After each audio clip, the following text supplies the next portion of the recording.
నీతో దేవుని చిన్న మాట. ప్రియ శ్రోతలందరికీ నా వందనాలు. మీరందరూ బాగున్నారా? మీరందరూ బాగుండాలని, వాక్యం ద్వారా స్థిరపరచబడాలని ప్రార్థిస్తున్నాను. ఈరోజు దేవుని వాక్యం రోమాపత్రిక 7వ అధ్యాయము 24వ వచనం. అయ్యో, నేనెంత దౌర్భాగ్యుడను! ఇట్టి మరణమునకు లోనగు శరీరము నుండి నన్నెవడు విడిపించును? ప్రియా దేవుని బిడ్డలారా, అయ్యో నేనెంత దౌర్భాగ్యుడను!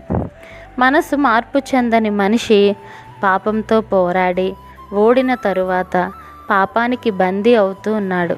చివరికి పాపం జయిస్తుంది. మనిషి పాపానికి బానిసగా అమ్ముడైపోతూ ఉన్నాడు. అతని పరిస్థితి దుఃఖకరం. అతనిని ఎవడు విడిపించగలడు? దానికి దీటైన జవాబు మన ప్రభువైన యేసుక్రీస్తు మాత్రమే.